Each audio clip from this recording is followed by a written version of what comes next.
मंठा तालुक्यातील तळणी परिसरातील पूर्णा नदीकाठच्या सासखेडा, टाकळखोपा, दुधा, कानडी आणि देवठाणा येथून मोठ्या प्रमाणात अवैध वाळू उत्खनन करून वाहतूक सुरू आहे।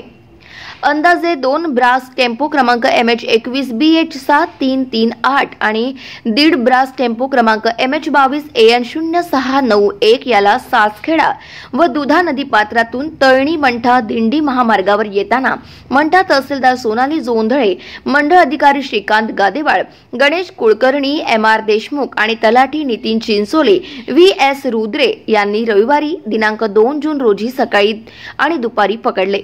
सदर दोन्ही टेम्पो शासकीय गोडाऊनच्या ताब्यात दिले। गाव माझा न्यूज करिता बाळू गायकवाड, मंठा, जालना।